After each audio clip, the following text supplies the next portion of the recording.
Todos los días, en algún lugar del mundo, los arqueólogos están descubriendo artefactos antiguos. Hay personas que están desapareciendo y se están cometiendo crímenes. Aunque la mayoría de estos eventos son típicos y no son para nada fuera de lo común, algunos dejan perplejos a los expertos y autoridades, y los misterios detrás de estos casos quizá nunca se resuelvan. Número 10. La mayoría de los autores no solo intentan marcar una diferencia en la vida de sus lectores, sino que, como es natural en el ser humano, también buscan obtener reconocimiento por su trabajo, ya que algunos libros y obras de teatro tardan años, si no es que décadas, en completarse. Pero hay un autor que aparentemente no tiene ningún interés en el centro de atención, ya que su verdadera identidad sigue siendo desconocida, y muchos académicos han intentado descubrir quién es sin éxito. Se han propuesto muchos nombres en un esfuerzo por identificar a este dramaturgo, pero nadie ha podido probar su verdadera identidad. Muchos de los coautores de Martín creen que estas obras están siendo producidas por una mujer, ya que sienten que su trabajo tiene una voz femenina distintiva, pero esto obviamente sigue siendo pura especulación.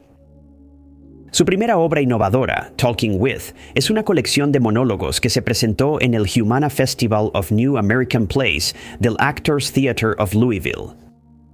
Después del estreno de esta obra, Martín ganó reconocimiento nacional, a pesar de que nadie sabía quién era.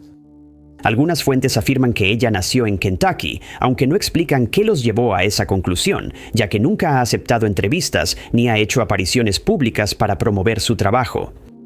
Se ha sugerido que Jane Martin es un seudónimo de John Jory, un profesor de teatro en la Universidad de Washington que ha producido varias obras bajo su propio nombre.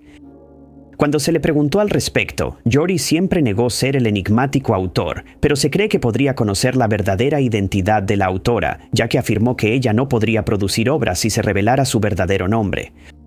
Muchos académicos encontraron interesante que él eligiera referirse a Martin como ella, lo que llevó a más especulaciones. Algunos creen que podría estar refiriéndose a su esposa, Marcia Dixie Jory, y algunos especulan que la obra de Martin podría ser una colaboración entre la pareja.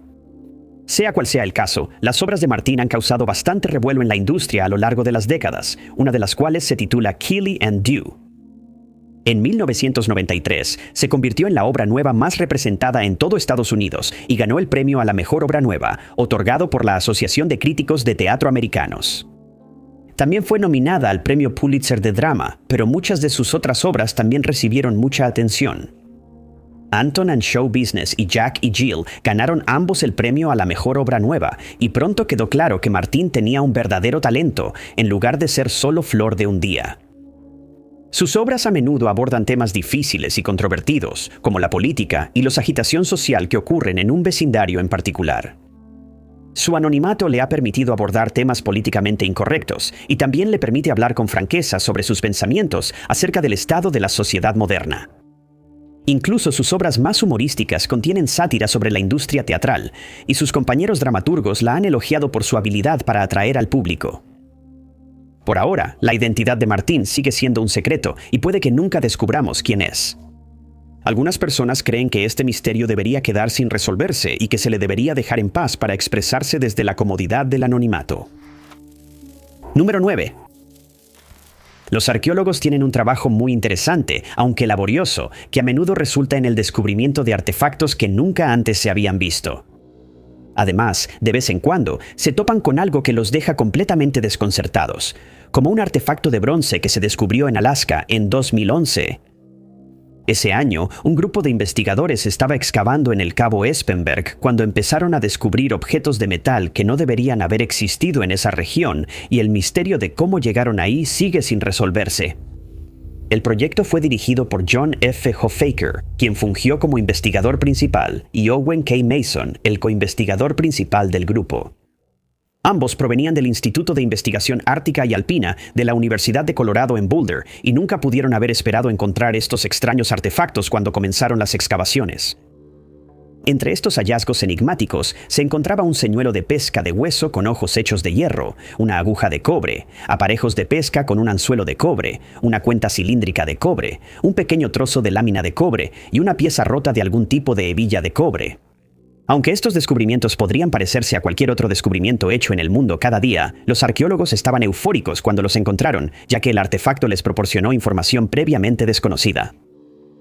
Dado que estos objetos fueron fabricados con metales fundidos, ahora sabemos que los metales euroasiáticos estaban siendo traídos a través del estrecho de Bering hacia América del Norte, mucho antes de que ese continente tuviera contacto con los pueblos del continente europeo.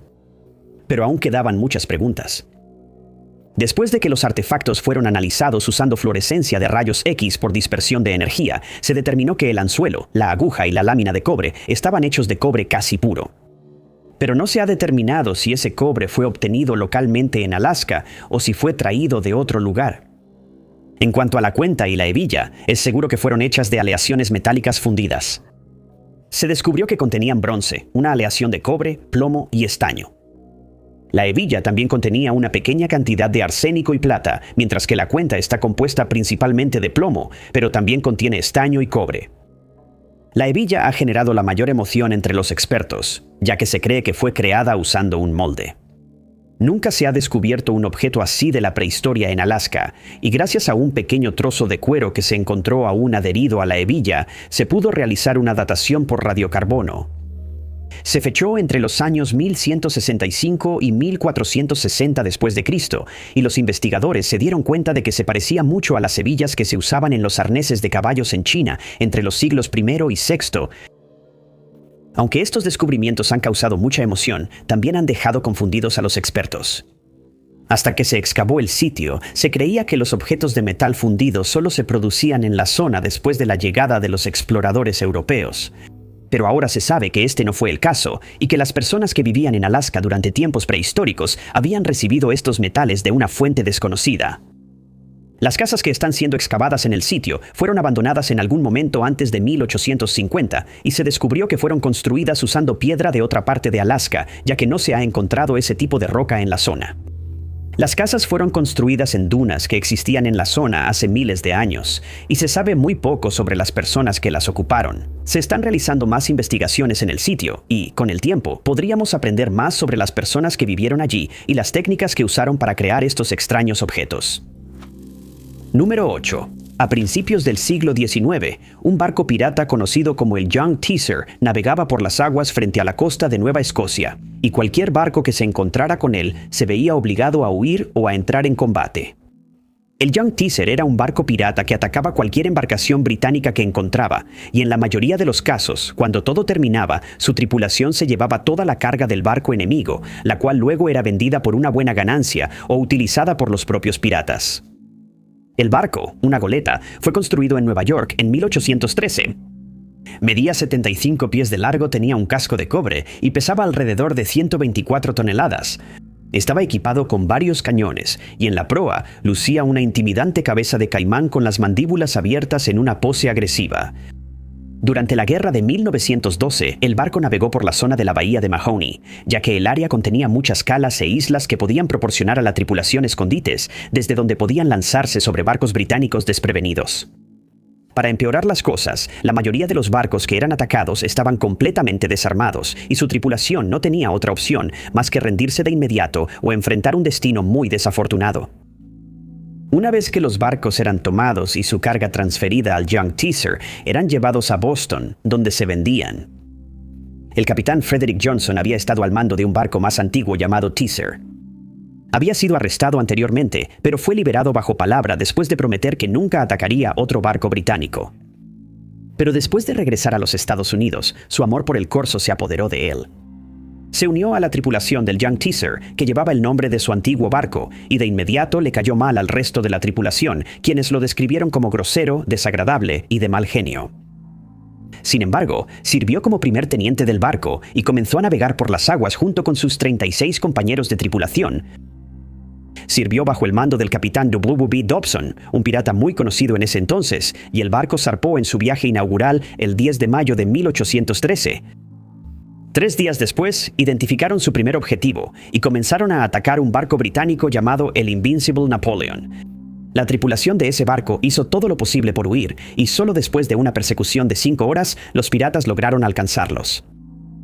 El Invincible Napoleon fue capturado y luego vendido en una subasta en Portland, pero 2 semanas después, el Young Teaser enfrentó un desafío difícil. El capitán Dobson había desafiado a la tripulación del HMS La Hogue a un duelo, y el desafío fue aceptado por el capitán Capel. Dobson pronto se dio cuenta de que había cometido un error e intentó huir, pero los británicos lo persiguieron. Al HMS La Hawke se le unieron 2 fragatas más, la Orpheus y la Castor, sin que Dobson lo supiera. Artilleros habían sido apostados en tierra cerca de Halifax en caso de que el Young Teaser intentara huir hacia una cala. Dobson logró mantener el barco a flote durante 18 horas y finalmente lo llevó a aguas poco profundas, creyendo que las embarcaciones más grandes no podrían seguirlo. Las estratagemas parecían funcionar, pero el capitán Capel entonces ordenó a sus hombres que persiguieran en los botes del barco, cada uno equipado con un cañón. Dobson navegó hacia el puerto de Chester, donde el barco encalló cerca de la isla Quaker. El teniente Johnson sabía que, como había roto su promesa, enfrentaría una ejecución segura si lo capturaban, así que hizo lo impensable. Lo vieron corriendo hacia las reservas de pólvora del barco mientras sostenía una brasa encendida en una de sus manos. Ningún miembro de la tripulación intentó detenerlo, y Johnson clavó la brasa en la pólvora, lo que resultó en una explosión masiva que se sintió hasta a 12 millas de distancia. Los sobrevivientes, incluido el capitán Dobson, llegaron a tierra donde se rindieron, y unas horas después, el Young Teaser se había hundido bajo las olas. Aproximadamente un año después, los marineros empezaron a reportar que veían un barco fantasma navegando por la zona de vez en cuando. El barco siempre era visto en llamas, lo que le valió el apodo de el Teaser Light, ya que se cree que es el Young Teaser regresando antes de evaporarse en la nada, como si nunca hubiera estado ahí. Número 7. El Códice Selden es un libro mixteco precolonial en forma de acordeón de La Haca, México, que fue adquirido por John Selden alrededor de 1616. Antes de eso, perteneció al cosmógrafo francés André Tevet, quien lo vendió a un autor inglés llamado Richard Ackloyd. Ricardo Ackloyd se lo dio a Samuel Purchas, de quien se dice que se lo dejó a su hijo y luego lo vendió a Selden. En 1659, Selden dejó el códice a la Biblioteca Bodleiana de la Universidad de Oxford, y desde entonces los académicos lo han estudiado extensamente. El códice contiene información sobre la genealogía de la dinastía Geltepec entre los siglos X y XVI. Y se cree que alguna vez formó parte de un documento mucho más grande, que probablemente fue almacenado incorrectamente, lo que resultó en su destrucción, o que fue destruido durante la conquista española del Imperio Azteca. También se cree que la parte intacta del códice contenía su final, que está fechado en 1556. En 1656, Selden falleció y dejó su colección de libros a la Universidad de Oxford. El códice fue incluido y todavía se puede ver hoy en la Biblioteca Bodleiana. Sin embargo, en algún momento durante la década de 1950 se hizo un segundo descubrimiento notable. Mientras un investigador estudiaba el códice, accidentalmente lo rayó y se dio cuenta de que contenía un documento aún más antiguo que había sido cubierto con yeso y tiza. Pero no se podía hacer mucho para estudiar el segundo documento, ya que cualquier intento de revelarlo habría destruido el códice Selden. Durante décadas, los expertos solo podían especular sobre el contenido del segundo documento, pero en 2016 se logró algún avance. Expertos de la biblioteca comenzaron a usar tecnologías para descubrir algunos de los detalles del documento y empezaron a descifrar las imágenes de 500 años de antigüedad que contenía. Usaron imágenes hiperespectrales, lo que reveló varios pictogramas sin dañar el códice más reciente. Descubrieron que las imágenes no coincidían con otros manuscritos mixtecos que se han encontrado, ya que contiene personajes que están sentados o de pie, pero todos mirando en la misma dirección. Aunque esto no es sorprendente, el hecho de que el documento más antiguo contenga figuras tanto masculinas como femeninas no es típico, y los investigadores se han quedado preguntándose qué es lo que el documento pretende representar. También contiene un personaje en particular que parece ser más destacado e importante que los demás. Se ha especulado que esta figura está relacionada con los sitios arqueológicos de Zaxila y Teozacualco en México, pero esto aún no ha sido confirmado. Algunas de las otras imágenes muestran personas caminando con bastones, mujeres con cabello rojo y los nombres de ríos. Se espera que, con el uso de imágenes hiperespectrales adicionales o tecnologías emergentes, estas imágenes puedan estudiarse más a fondo y que el verdadero propósito y significado del documento antiguo sean revelados. Número 6. Conde Saint-Germain, un aventurero que vivió durante el siglo XVIII, es considerado por muchos como una de las figuras históricas más misteriosas de todos los tiempos. Nadie ha podido determinar su verdadera identidad y solo se conoce su apodo, Wonder Man, que se traduce como Hombre Maravilla. También se sabe que fue empleado como diplomático por Luis XV de Francia y que era bastante conversador. De hecho, se dice que Giacomo Casanova se irritó con Saint-Germain porque no dejaba de hablar mientras asistían a una cena. A lo largo de los años que pasó en Francia, mucha gente empezó a creer que era inmortal, ya que aparentemente nunca se enfermaba, nunca envejecía y parecía saber cosas que nadie más sabía. Según el propio Saint-Germain, podía hablar al menos 12 idiomas con fluidez y podía responder prácticamente cualquier pregunta sobre historia sin siquiera tener que pensarlo. Era un músico inmensamente talentoso y afirmaba tener un conocimiento superior de la alquimia, el cual aprendió a lo largo de cientos de años.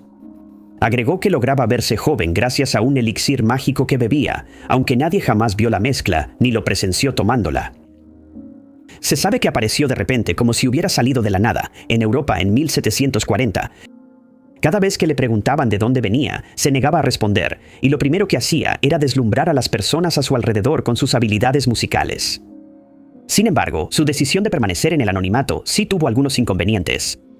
Una revuelta había comenzado a crecer en Gran Bretaña, y cuando Saint-Germain viajó allí sin ninguna identificación ni explicación de quién era, fue acusado de espionaje y arrestado.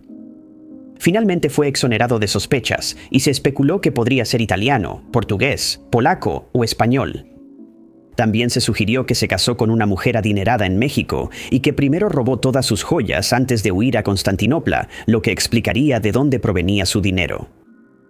Otros pensaban que podría ser un sacerdote, un violinista profesional o un noble de una tierra lejana. En un momento dado, se mudó a la República Holandesa y durante la Guerra de los 7 Años intentó negociar un acuerdo de paz entre Gran Bretaña y Francia.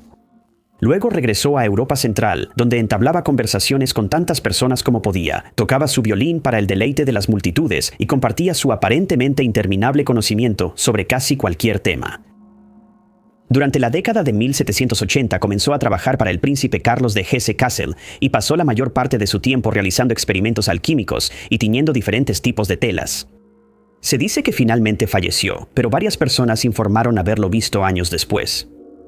Además, la condesa von Georgi recordó haberse encontrado con Saint-Germain en una ocasión y comentó lo mucho que se parecía a otro hombre, también llamado Saint-Germain, a quien había conocido unos 50 años antes. Saint-Germain confirmó que, en efecto, él era el hombre que ella había conocido en esa ocasión, y por eso es fácil ver por qué tanta gente creía que era inmortal. Su verdadera identidad nunca se determinó, y Saint-Germain sigue siendo uno de los hombres más misteriosos del siglo XVIII. Número 5. La historia de un guardia del palacio llamado Gil Pérez es muy difícil de creer, pero varias personas presenciaron los extraños acontecimientos que rodearon a este hombre y afirmaron que, de alguna manera, logró teletransportarse, por increíble que parezca. Este extraño suceso ocurrió el 25 de octubre de 1593, y esa noche casi no pasaba nada en el palacio del gobernador en la ciudad filipina de Manila, y uno de los hombres que hacía guardia en la entrada estaba luchando por mantenerse despierto. Se dice que era una noche cálida y húmeda, lo que habría hecho que el aburrimiento fuera aún más insoportable, y finalmente perdió la batalla. Había estado bostezando sin control, y al poco tiempo, sus ojos se volvieron demasiado pesados y se quedó dormido solo por un segundo. Sabía que se metería en muchos problemas si lo atrapaban durmiendo, ya que el gobernador, Gómez Pérez das Mariñas, había sido asesinado durante un motín el día anterior. Y todos los guardias, que eran miembros de la Guardia Civil Filipina, tenían que estar en máxima alerta. Pero Pérez ya se había quedado dormido, por lo que, según él, fue solo un instante mientras se apoyaba contra la pared del palacio. Cuando Pérez despertó de repente, no podía creer lo que estaba viendo. El palacio ya no estaba ahí y no reconocía nada de lo que lo rodeaba. También notó a unos soldados cercanos que vestían uniformes completamente diferentes al suyo. Y en cuanto lo notaron, sospecharon. Se acercaron a Pérez y le preguntaron quién era, pero, comprensiblemente, cuando explicó que era de Filipinas, sospecharon que era un espía que había sido atrapado en el acto y fue arrestado. Saldría a la luz que Pérez, de alguna manera, había viajado a la Ciudad de México, a unos 22.500 kilómetros del palacio en cuestión de momentos, y no pudo dar ninguna explicación. Mientras estaba en prisión, intentó explicar lo que había sucedido, pero sus súplicas cayeron en oídos sordos. También explicó que estaba de guardia después de la ejecución del gobernador. Pero la noticia del evento aún no había llegado a la Ciudad de México, así que sus captores creyeron que estaba mintiendo. Creían que diría cualquier cosa para obtener su libertad, y algunos incluso lo acusaron de ser cómplice del diablo. Durante meses lo mantuvieron en una celda de prisión, pero luego las autoridades mexicanas finalmente se enteraron de la muerte del gobernador. Sus carceleros no estaban seguros de qué hacer con él en ese momento, ya que claramente había estado diciendo la verdad, pero considerando las afirmaciones que había hecho, les costaba aceptar que de alguna manera se hubiera teletransportado miles de kilómetros en un abrir y cerrar de ojos. El evento fue relatado en 1689 y la gente comenzó a especular sobre cómo era posible esto. Se especuló que estaba aliado con brujas y que sus cómplices habían logrado teletransportarlo a la Ciudad de México, pero esta teoría no ofrecía ninguna explicación de por qué se habría hecho esto. Otro relato agregó que las autoridades mexicanas se enteraron del asesinato del gobernador mucho antes de que llegaran barcos a informar la noticia, y se cree que la fuente de esta información fue el propio Pérez. Nadie ha podido explicar jamás lo que le sucedió a Pérez esa noche. Muchas personas sienten que debe haber una explicación lógica para los hechos, pero los verdaderos detalles de este suceso siguen envueltos en misterio. Número 4. A lo largo de la historia, muchos autores han visto prohibidas sus obras por diversas razones. Se decía que algunos hablaban en contra de los gobernantes de su época. Otros eran considerados demasiado violentos, y algunos causaban tanta controversia que, según quienes estaban al mando, no podían permitir que llegaran al público. Una de esas obras literarias, una obra de teatro llamada La Isla de los Perros, fue escrita por Ben Jonson y Thomas Nash durante la última parte del siglo XVI. Se presentó en el escenario por primera vez en 1597, y es justo decir que causó bastante revuelo. Durante esta época, muchas obras literarias, incluida la Biblia, estaban siendo traducidas de otros idiomas al inglés. El Renacimiento ya estaba en pleno auge, y la gente en Inglaterra tenía muchas ganas de aprender todo lo posible sobre Europa y el resto del mundo. Por lo tanto, estas obras traducidas tenían una gran demanda, y muchos libros estaban siendo adaptados a obras de teatro que se presentaban ante el público. Algunos de estos dramaturgos añadieron algunos detalles propios a estas historias, y la escena teatral comenzó a despegar.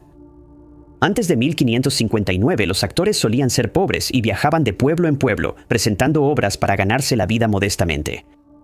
Sin embargo, ese año, la reina Isabel I decidió que los actores necesitaban una licencia para presentar estas obras, y por lo tanto, cualquiera que tuviera dicha licencia finalmente podía ganarse la vida dignamente. La Isla de los Perros se presentó por primera vez en el Teatro Swan en Londres en 1597 y no le fue bien. Se creía que el título de la obra era una referencia no tan sutil al Palacio de Placentia, donde se rumoraba que los perros de la reina eran mantenidos en perreras, pero esto sigue siendo pura especulación. Puede que nunca sepamos de qué trataba la obra, pero es seguro que rápidamente causó indignación. Jonson, el autor principal de la obra, fue arrestado de inmediato junto con 2 de los actores que acababan de aparecer en la obra y fueron acusados de sedición, que es el uso de palabras para provocar una rebelión. En cuanto a Nash, su casa fue asediada por las autoridades y todas las copias del guión de la obra que tenía en su poder fueron confiscadas. Se cree que luego fueron destruidas y que su contenido nunca se conocerá. Tan pronto como Jonson fue arrestado, Nash intentó distanciarse de la obra, afirmando que él solo había escrito la introducción en el primer acto y que Jonson había escrito todo lo demás que causó tanta conmoción. Agregó que se sentía aliviado de que la obra fuera prohibida y que hubiera preferido no haber tenido nada que ver con ella desde el principio. Huyó a Great Yarmouth, ya que no era la primera vez que se veía envuelto en un escándalo y probablemente estaba preocupado de que también lo encarcelaran por su participación en la creación de la obra. Uno solo puede imaginar lo que Johnston pensaba de todo esto mientras estaba sentado en una celda, ya que Nash habría tenido muchas oportunidades de desvincularse de la obra mientras se escribía, pero eligió no hacerlo. Lo que más frustró a los historiadores es que en ningún otro lugar se mencionan los contenidos de la obra. Nadie sabe qué causó tal indignación cuando se presentó, o si la reacción de las autoridades realmente estaba justificada. Y por lo tanto, es un misterio que nunca se resolverá. Número 3. Los Altos del Golán, que se encuentran en el suroeste de Siria, son el sitio de una estructura misteriosa que ha dejado perplejos a historiadores, investigadores y expertos desde que fue descubierta por primera vez en 1968, después de la conclusión de la Guerra de los 6 días. El área fue ocupada por el ejército israelí después de derrotar a Jordania en Egipto. Fue durante este tiempo que 2 arqueólogos, Shmaria Gutman y Claire Epstein, comenzaron a explorar la zona y realizaron un descubrimiento extraordinario. Descubrieron una extraña estructura megalítica circular que ha sido llamada la Rueda de los Gigantes, y no tenían idea de quién la creó ni cuál era su propósito una vez que fue construida. Algunas personas se refieren a la estructura como la versión israelí de Stonehenge, ya que sigue envuelta en misterio y los expertos aún intentan averiguar para qué se utilizaba. Una vez que los expertos comenzaron a estudiarla, la estructura data de hace entre 5.000 y 6.000 años, lo que la hace más antigua que las pirámides egipcias. La estructura contiene varios círculos concéntricos que fueron creados colocando hasta 40.000 rocas de basalto, cada una de las cuales habría sido puesta en el suelo a mano. El círculo exterior más grande mide aproximadamente 500 pies de ancho. Las piedras se obtuvieron de la zona circundante gracias a un volcán que desde entonces ha permanecido inactivo. Algunas de las piedras no son más que guijarros, mientras que otras son mucho más grandes, llegando a pesar hasta 5,5 toneladas. También contiene 4 círculos más pequeños, y en su centro, los investigadores descubrieron una cámara funeraria que mide aproximadamente 4,5 metros de altura. Desde su descubrimiento, se ha realizado mucha investigación, pero no se ha encontrado información concreta sobre por qué ni por quién fue construido. Así, el descubrimiento ha dado lugar a muchas especulaciones, y varios expertos han propuesto teorías para explicar su existencia, al igual que sucede con el infame Stonehenge de la llanura de Salisbury, en Wiltshire, Inglaterra. Se ha sugerido que las piedras fueron colocadas de esta manera meticulosa para permitir que los rayos del sol se alineen correctamente durante los solsticios de verano e invierno. Si eso es realmente cierto, el sitio podría haber sido utilizado con fines religiosos o durante ciertas ceremonias que se realizaban ahí hace mucho tiempo. Un experto ha expresado su frustración con el sitio, afirmando que él y sus colegas investigadores han logrado obtener pequeños fragmentos de información sobre la estructura, pero las preguntas realmente importantes siguen sin respuesta. Algunos han sugerido que fue una estructura temporal creada por una civilización nómada que pasó por la zona en algún momento. Es posible que se hayan asentado en los altos del Golán por un corto tiempo y hayan construido los círculos para practicar su religión mientras estaban allí. Sin embargo, esta teoría también tiene sus problemas. La construcción de una estructura tan masiva habría tomado mucho tiempo, y es probable que esta civilización nómada no fuera muy grande, por lo que habrían necesitado ayuda externa. Si realmente se utilizó con fines religiosos, es probable que no se hubiera permitido que los forasteros ayudaran en su construcción. Pero como no tenemos idea de para qué se utilizó, esta teoría está lejos de confirmarse. Su antigüedad es bastante segura, ya que otros artefactos encontrados en la zona datan de hace unos 5.000 años. Por lo tanto, se ha especulado que la construcción comenzó alrededor del 3500 a.C. y que se fue añadiendo con los años. Todavía se están realizando investigaciones sobre la rueda de los gigantes, y con el tiempo podríamos aprender más sobre las enigmáticas personas que vivieron en esta zona hace miles de años, aunque solo haya sido por un corto periodo. Número 2. Le Chasse Spirituel, que se traduce como la casa espiritual, es otra pieza de literatura histórica que se ha perdido con el tiempo, y muchos expertos y académicos creen que se perderá para siempre. Fue escrito por Arthur Rimbaud, un poeta y explorador francés que se dice fue una de las mayores influencias en la poesía moderna y quien se convirtió en una figura prominente durante el movimiento simbolista del siglo XIX. Nació en el noreste de Francia y pasó la mayor parte de su infancia en Charleville. Él, su madre y sus hermanos fueron abandonados por su padre cuando Rimbaud aún era joven, y desde esa edad su madre esperaba que él lograra algo en la vida. Comenzó a asistir al Collège de Charleville, donde se descubrió que era un estudiante muy brillante que solía impresionar a sus maestros, y se destacó en literatura. Pronto se obsesionó con la poesía, y su profesor de la materia, según todos los relatos, parecía infundirle una especie de arrogancia en su personalidad. También había empezado a interesarse en la política, pero la poesía seguía siendo su única y verdadera pasión. Era muy hábil para evocar imágenes en la mente de sus lectores a través de la escritura, pero pronto se ganó una mala reputación. En 1871 se encontraba en París, habiendo llegado allí en septiembre de ese año. Planeaba quedarse allí por unos 3 meses y aceptó una invitación para quedarse con otro poeta muy conocido de la época, Paul Verlaine, y su esposa. Verlaine había quedado tan impresionado con la habilidad de Rimbaud que lo invitó de inmediato a París, pero no pudo prever lo mala que sería esa idea. Le presentaron a algunos de los poetas más destacados de la época, pero en lugar de sentirse honrado de estar en su compañía y aprender de ellos, los antagonizaba. Bebía en exceso, y después su comportamiento se volvía aún peor.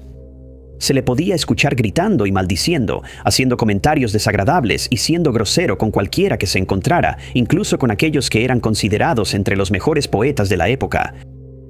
Aparentemente, había decidido vivir tan libremente como pudiera y no le importaba lo que nadie pensara de él. Comenzó una relación con Verlaine, que estaba casado, y como era de esperarse, esto resultó en un gran escándalo. La gente acusó a Rimbaud de dañar y, en última instancia, terminar con el matrimonio de Verlaine. Atormentado por la culpa y con problemas de salud, decidió regresar a Charleville y le dijo a Verlaine que hablara con su esposa para que su matrimonio pudiera salvarse. Durante este tiempo, Rimbaud llegó a convencerse de que pronto fallecería y escribió una serie de poemas que se conocieron como los últimos versos.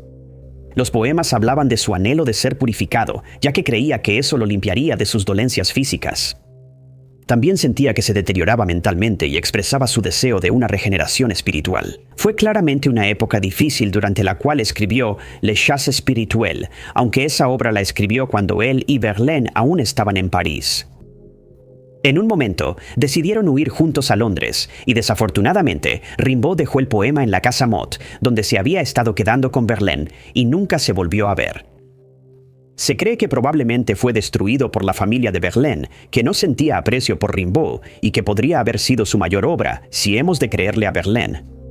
Se informó brevemente que fue encontrado en 1949, pero ese poema resultó ser una falsificación y parte de un engaño. Hasta el día de hoy, el poema sigue perdido y algunos historiadores sostienen que en realidad nunca existió. Número 1. Se dice que en los negocios, cualquier publicidad es buena publicidad, pero el dueño de un restaurante en Washington, D.C., podría no estar de acuerdo, ya que fue el objetivo de una campaña de acoso que duró muchos años y que nunca se ha resuelto. El restaurante en cuestión se llamaba Marrakech y era propiedad de un hombre llamado Bashir Kuchachi y su hermana. Ambos nacieron en Siria y vivieron en Líbano durante muchos años, pero finalmente decidieron mudarse a Londres, donde buscaron comenzar una nueva vida abriendo un restaurante de estilo marroquí. Mientras el restaurante aún estaba en construcción, en 1982 se instaló una línea telefónica y antes de que el establecimiento abriera, comenzó el acoso. Al principio parecía lo suficientemente inocente, ya que el teléfono sonaba, pero cuando contestaban no había nadie al otro lado de la línea. Cansado de las constantes interrupciones, Bashir decidió comprar una contestadora, pero entonces alguien empezó a dejar mensajes extraños. O se quedaban en silencio o de repente empezaban a reírse de manera maníaca. Algunos mensajes contenían sonidos que nadie podía identificar, y cuando el restaurante finalmente abrió, las llamadas solo se volvieron más frecuentes y más inquietantes. A veces, cualquier empleado que contestara recibía una avalancha de insultos. A veces, sus vidas y las de sus familias eran amenazadas. En otras ocasiones, podían escuchar el sonido de armas disparándose de fondo o personas gritando sin razón aparente. Como si esto no fuera lo suficientemente desconcertante, la persona que llamaba empezó a mencionar eventos específicos y personas en la vida de Bashir, y él, comprensiblemente, se preocupó de que alguien lo estuviera acosando y quisiera hacerle daño. Algunas de las llamadas y grabaciones sonaban como la voz de un niño, por lo que la persona que llamaba fue apodada L'Enfant, que se traduce como el niño. En poco tiempo, el restaurante recibía hasta 20 llamadas de acoso al día, y Bashir ya no sabía qué hacer. Se había abierto una segunda sucursal del restaurante en Filadelfia, donde su hermana estaba a cargo. Cuando la visitaba allí, de alguna manera la persona que llamaba sabía que él estaba ahí, y el acoso continuaba. En una ocasión, su auto fue vandalizado, y en otra, se dio cuenta de que alguien había manipulado el motor de su segundo vehículo, específicamente las bujías. El FBI se involucró y más de 3.000 llamadas del L'Enfant fueron monitoreadas durante el transcurso de 12 meses. Fueron rastreadas hasta teléfonos públicos en el área de Washington y por lo tanto no se pudo identificar a la persona que llamaba. Pero pronto se descubrió que varias de estas llamadas se hicieron desde diferentes teléfonos públicos con solo segundos de diferencia, y se determinó que varias personas estaban acosando a Bashir por razones desconocidas. Al poco tiempo, las llamadas empezaron a afectar la salud mental de Bashir y él ingresó a una clínica para escapar por un tiempo.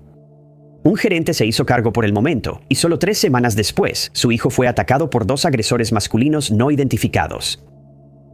Solo en 1993, 11 años después, y únicamente después de que el caso apareciera en la televisión, terminó el acoso. Bashir cree que el acoso se originó a partir de una acusación que se hizo en su contra en 1874, cuando fue secuestrado y acusado de trabajar para la CIA. Pero esto nunca se confirmó, y la identidad de L'Enfant sigue siendo un misterio. Muchas gracias a todos por vernos. Si les gustó este video, asegúrense de darle like. Además, no olviden suscribirse y hacer clic en la campanita de notificaciones para estar al tanto de todas nuestras futuras publicaciones. Pero mi nombre es Top 5 Unknowns y los veré en el próximo video.